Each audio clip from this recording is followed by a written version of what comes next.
Close your eyes for a moment and listen with me. Charcoal rattles into a clay stove. Thump. Settle. Then the scrape of a metal grate being trimmed, a lid lifted with a soft hiss, and the long, patient breathing of rice as it steams. What does a family stove remember about who cooked before? What traces of care, craft, and economy cling to that single ring of clay? Let's explore that, and let our ears lead the way. Welcome to Ancient Echoes. I'm Samnang Bradley. Today's episode, Hearths and Horizons, listens to the small technologies of heat: clay stoves, charcoal braziers, improvised rings. I promise a consent-first approach. I'll describe kitchens and markets, model short Khmer English phrases for asking permission, and I will not give step-by-step stove construction or retrofit instructions. This episode is about cultural meaning, livelihoods, and health, not DIY blueprints. First, a short primer. In Cambodia, you'll commonly see a few stove forms. There are clay rings, simple, hand-shaped, often made by local artisans, that cradle charcoal or wood. Portable metal stoves and braziers are common in markets and on riverbanks. They move with families and traders. In towns, small gas burners appear alongside traditional hearths, and in diaspora kitchens, people often improvise burners to make familiar pots sing. Form follows fuel and place. Charcoal needs a contained bowl, a gas flame needs a steady connection, and a family cooking for a village might prefer a big communal brazier. The material choices tell us where fuel comes from, who tended it, and how households allocate labor. Imagine a riverside at dawn. A charcoal seller stacks bundles, paper rustling, the faint tang of smoke lingering on his hands. I once sat with a man who sold charcoal along the Tonle Sap. He tapped a bundle, smiling with the practiced rhythm of bargaining. Payment can be cash, but often it's small exchanges: rice, a cigarette, a nod of trust. Apprenticeship matters. Young people learn the ring of the trade by watching how a maker wedges clay, how he smooths the rim so a pot won't wobble. Those hands know more than technique. They carry negotiation styles, seasonal timing, and the quiet rules of payment and trust. At a village maker's bench, clay takes shape like a memory. The maker pats, coils, and hollows. Each stove carries a signature, a thumb mark here, a trimmed lip there. Makers speak softly about apprenticeships. A young apprentice might start by shaping small rings, learning how to temper clay so it survives heat cycles. Imagine the pride when a family buys that ring for their wedding kitchen. This is craft that threads life events together. The market is also a classroom. You learn which ring suits which pot, which fuel will last through the rainy season, and which combinations keep smoke out of the house. That leads us to kitchen rhythms and who tends the fire. Across many Khmer households, meal times map the day. Rice at midday, a shared evening stew, early mornings when the market wakes. Who tends the fire can be gendered. Often women carry the bulk of daily meal fires, but it's not universal. Men, children, grandparents, everyone may have a role depending on the household. Apprenticeships are gendered too in subtle ways.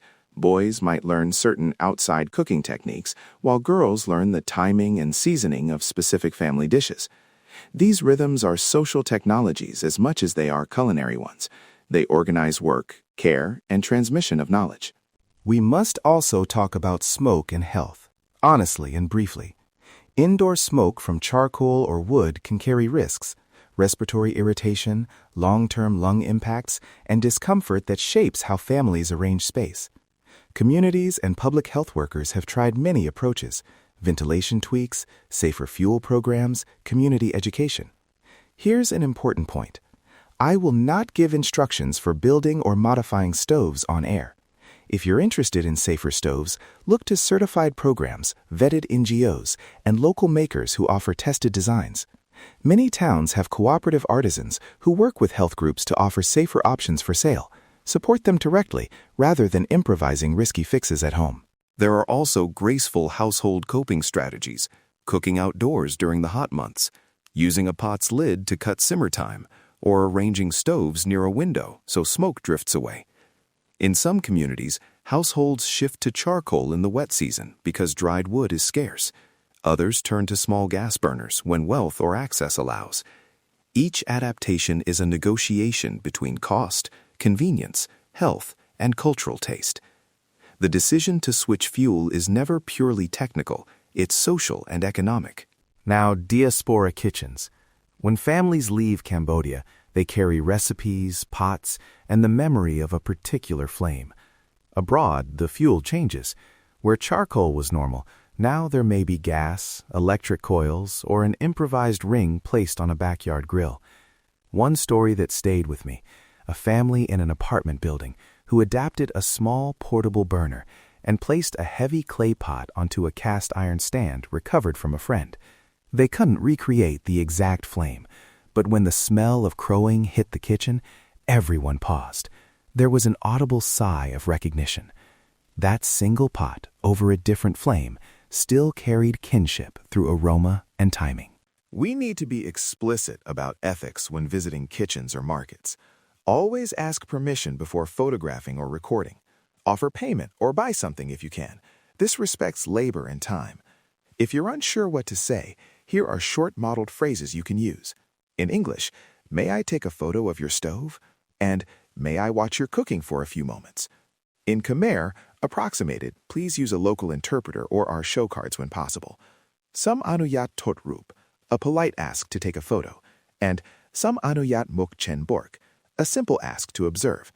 Use these as invitations, then listen. If the answer is no, step back, always. If consent is given for images, ask whether the maker would like credit, a printed copy, or payment for their time. And again, no how-to building guides here. Do not attempt to replicate stoves or retrofits from what you hear on this episode. If you want to learn safe, tested methods, we'll link to vetted NGOs and Samnang supervised visual guides in the show notes, where you can learn safely and pay makers fairly.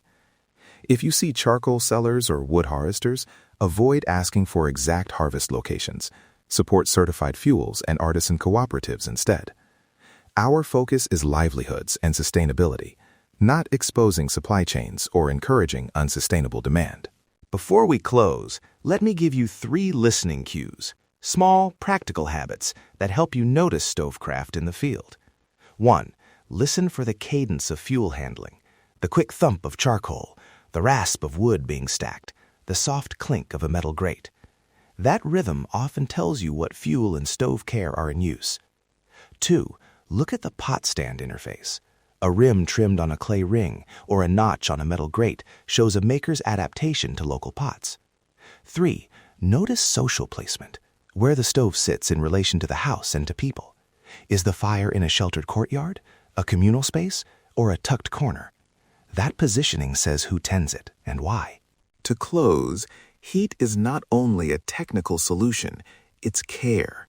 The morning rice that wakes a household, the stew stirred while children play, the pot that carries a family story across oceans. If this episode moved you, we invite one modest, permissioned photo of a stove or hearth posted on social media, tagging Ancient Echoes and Samnang's YouTube. Please only post images you have explicit consent to share. We'll gather these with respect and share a curated selection in a community album linked in the show notes. Thank you for listening closely to the small technologies that hold big lives. If you want resources, language cards for consent, vetted NGO links for safe stove projects, and ways to support artisan cooperatives, check the show notes. Until next time, let's unlock the echoes of history together.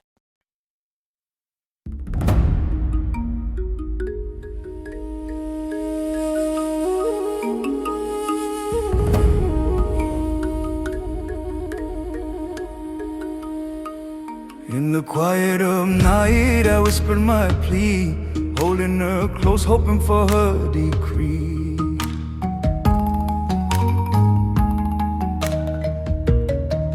I called upon spirits, asked them to guide, to take her heart and lead her by my side. So I drew her near, traced her brow so fair on my sight this way.